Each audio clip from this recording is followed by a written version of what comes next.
Hi everyone, Danielle here. I'm doing a solo playthrough of Leviathan Wilds. This is just a base game, although there is actually an expansion that a lot of people have been playing lately. This is the Sage Leviathan, so we're trying to save this Leviathan by climbing and kind of removing all of these different things that you see here on them. So they're noted with dice, and you could think of these as attack values or their health. So we are going to be playing as two climbers, two-handed solo, which seems to be the most recommended way to play versus using the true solo rules. But hopefully at some point I'll get to those true solo rules. This is going to be my first full game. I did a learning game prior to this, so mistakes will be made. This is not an official how to play. So, if you're curious about any rules or gameplay that I'm doing, reference the rulebook at all times. So I will be using Climbers Hazard and Kestrel. And this is a free climber class. I believe that's a class and breaker class. I have them both set up with their decks. And then I also have the threat cards here and the tracker, the rage track set to 0, which is the casual level. And then we'll go ahead and start reading the Sage introduction. So it says, after weeks of travel, we made it through the mountain pass into the wilds, and already we're gearing up for our first Leviathan encounter, this massive magic turtle. Way different to scouting, heading towards a blighted Leviathan instead of sneaking or running. To be fair, we might still end up doing one or both of those, and we have the conclusion if we win. So, just to explain some really basic stuff, we have our grip, which is going to be our deck of cards that we draw from. We have a discard pile to the right of the board. And then we have our health, which is tracked from left to right, decreasing left to right. And then we have our blight, which decreases right to left. And we would basically lose if our climbers both have our health and blight cross over or overlap at any point. They end up losing. And then the active player would get to go one more turn, and then that's how you would determine if you win the game or not. We have the steps of return. The first one is to reveal a threat. Number 2, activate climber. 3, resolve threat. 4, draw to 3 cards. You'll notice there's kind of like two sides to these threat cards. As we progress on the rage track, there are a certain number of cards that will be just kind of turned 180 degrees to make the game progress a little bit more. That's what we'll do at the end of the round, though. To explain kind of this booklet, we have 2 of our climbers. This is our Kestrel, which is this reddish. Then we have Hazard, which is the bluish one. Then we have a bunch of mushrooms. So that's what these tokens are. These are mushrooms that might give you power-ups at some point. And they look really, really cool. So you'll place them on all the marked spaces. And if you land on the dot that's near it, you'll be able to use an anytime action called forage to gain the mushroom. And on the backside of these mushrooms, they have an ability you can use at any time. So we have these dice here to signify kind of the different hazards or things on the Leviathan we had to get rid of. So this 3 is noted here on the paper itself. So it says 3, and it has the purple color. So that's how we know what value we're setting the die to. And this one says 5. So the purple ones are pretty simple. You just have to be able to strike them with that amount of damage over the course of the game. Doesn't all have to be in one turn. And then you can remove this. These teal colored dice are very similar. Everything is true of what I just said with the purple dice, but you receive 1 blight whenever you strike a teal colored die. It doesn't matter about the strike value, so you could strike it for 5 and you just still take 1 blight. But again, that'll increase your blight when you do that.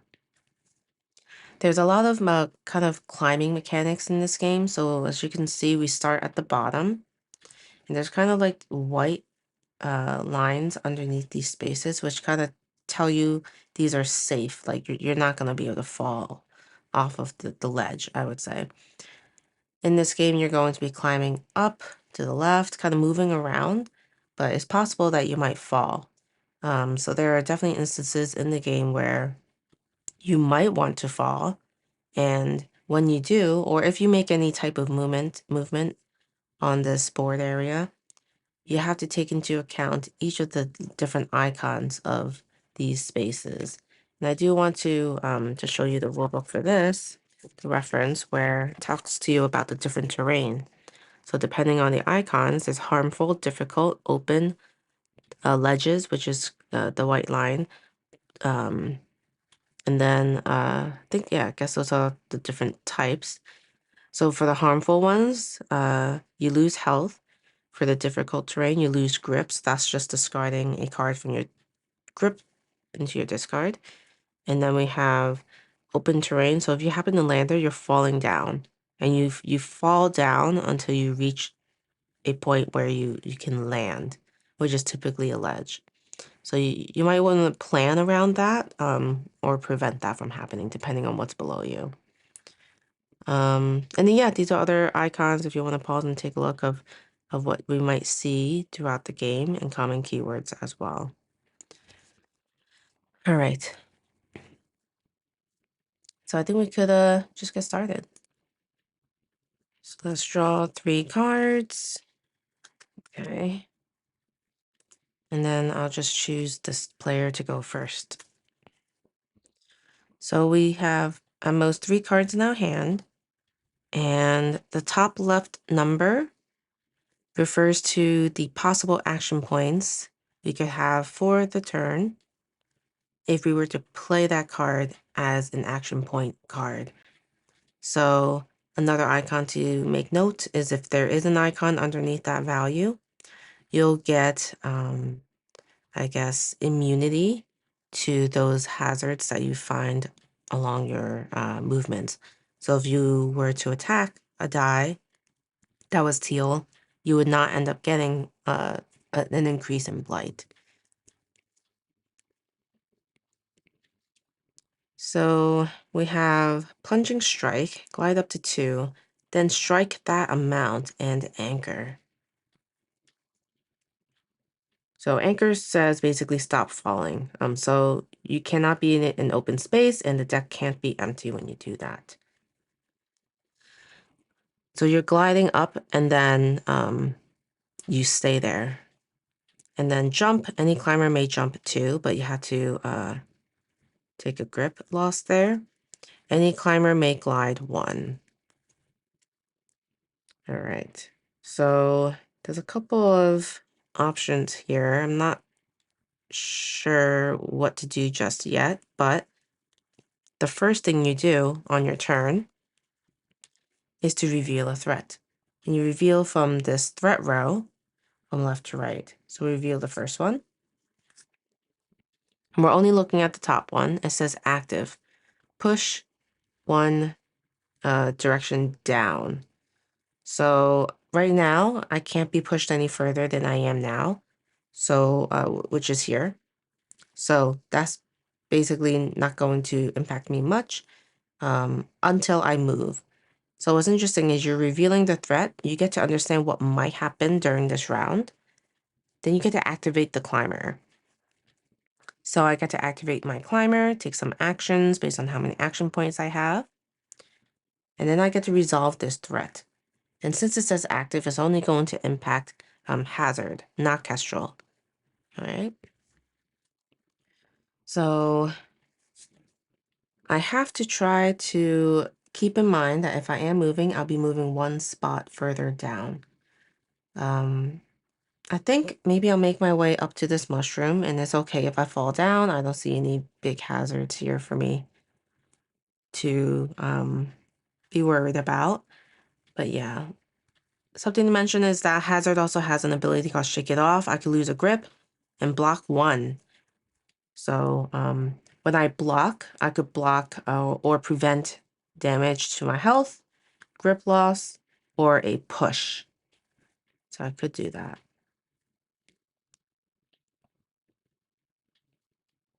So I think I'll try to use this for 5 action points.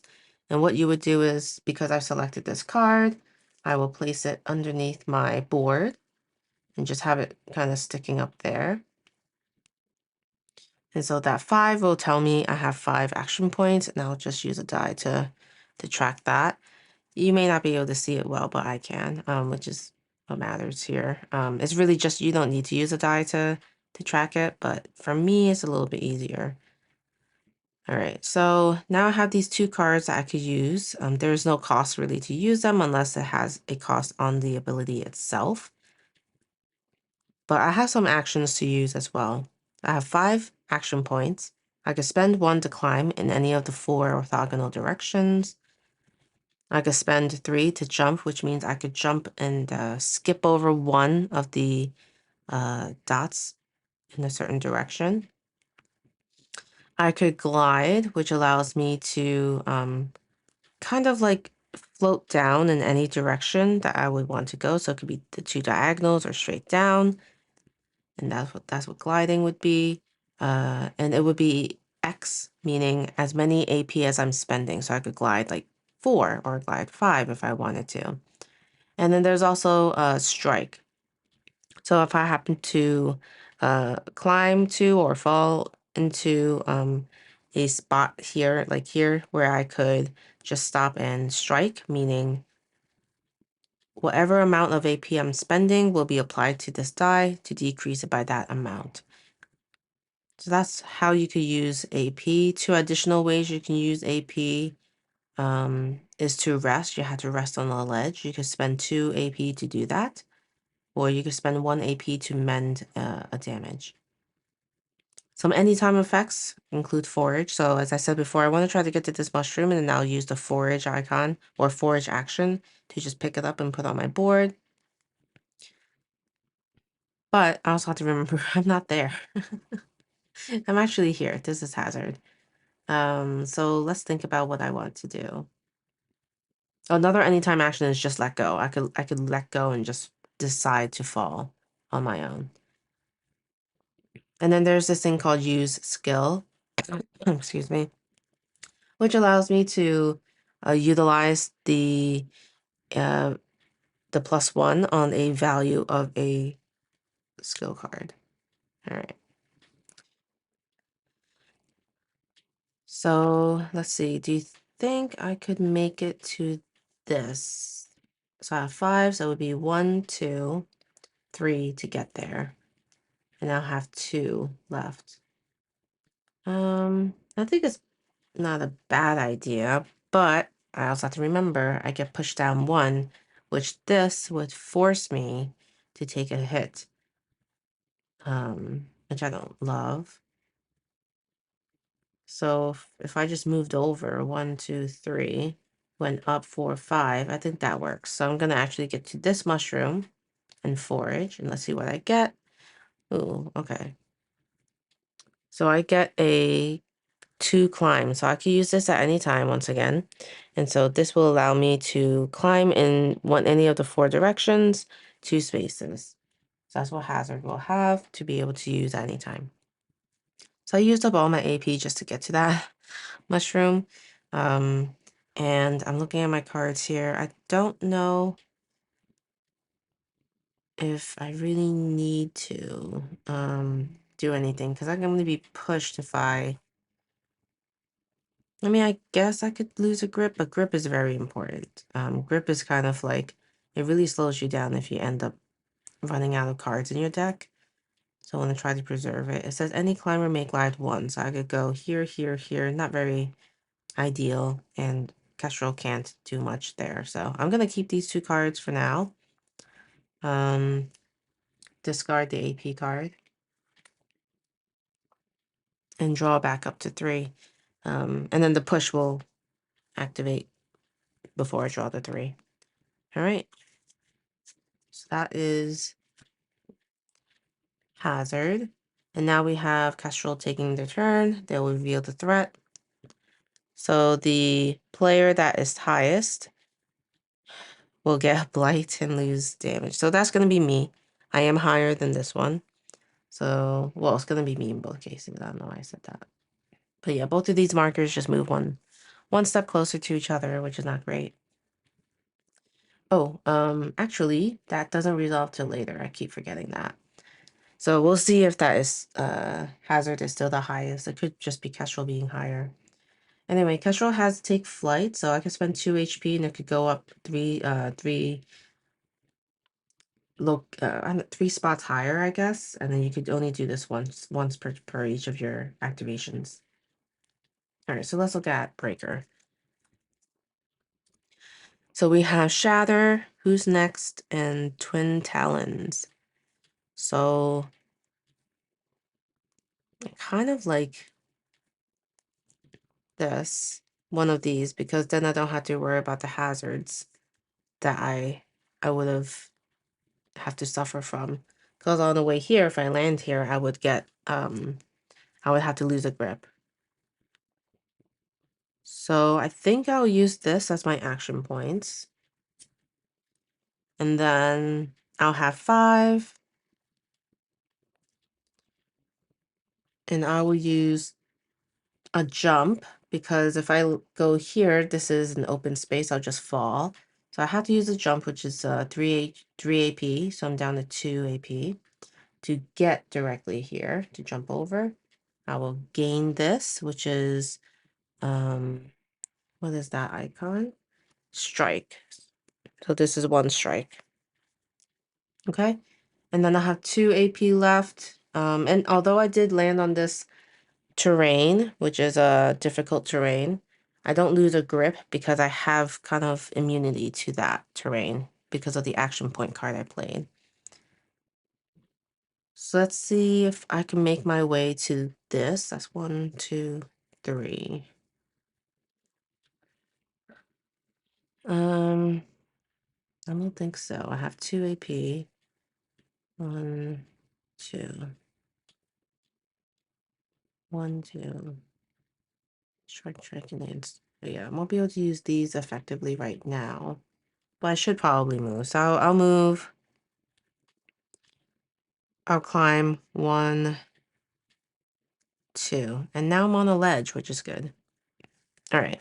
So now we resolve the threat. So now actually Kestrel is the highest. So they will end up losing the health and the blight, gaining blight. And then I'll draw up to my hand size. This will go into my discard.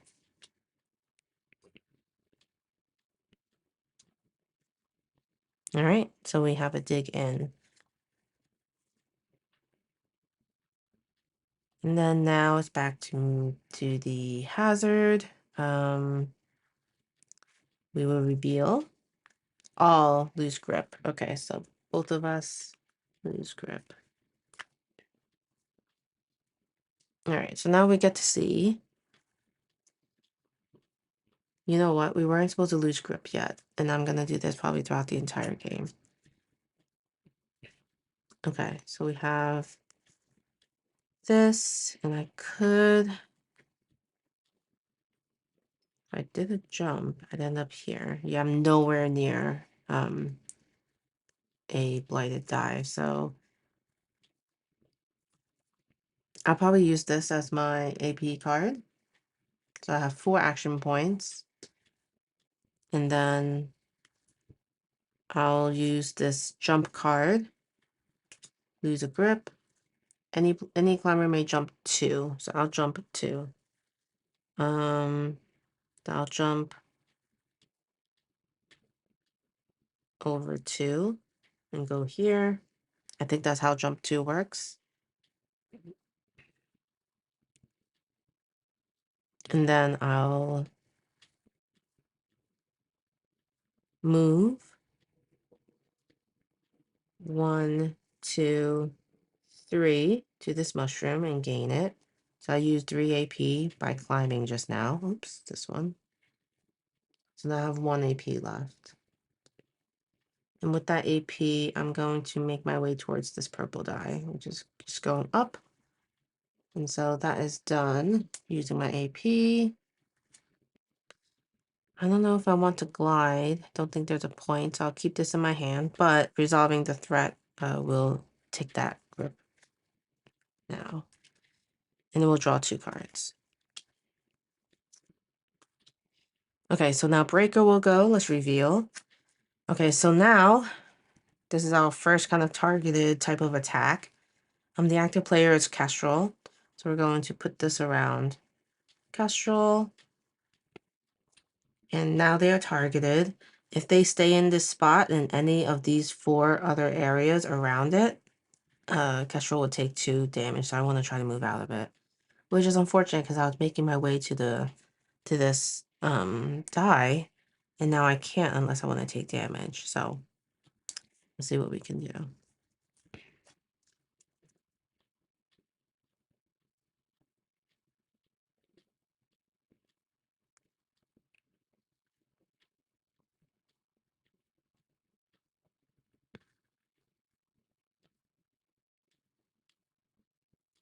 Okay, so I'm just gonna do this for 5 AP, and then I'll try my best to get out of there.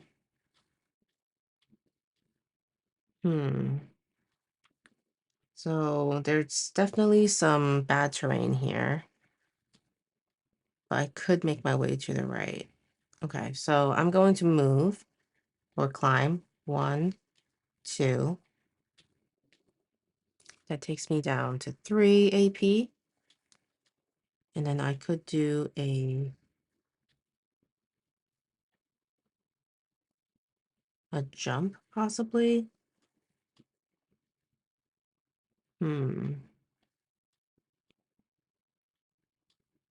Yeah, I think I'll jump and go up here.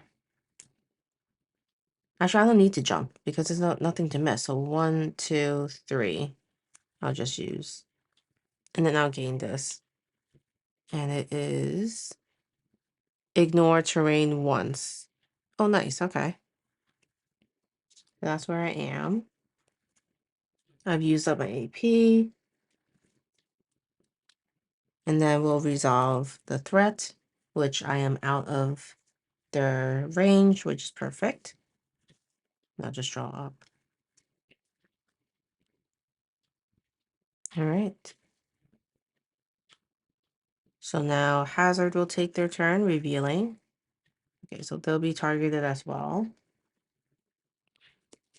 I had to move out of that square, which is fine because I'm trying to make it here. Okay. So we'll use this as our action points because of that immunity to that. So we're gonna move or climb 1, 2, 3, 4 and use up all our AP. And because we went into this terrain, which is the difficult terrain, we didn't end up losing the grip because we have that icon here on the card we played for AP. And now I could strike if I wanted to. But I think I've just set myself up for at least next turn to do that.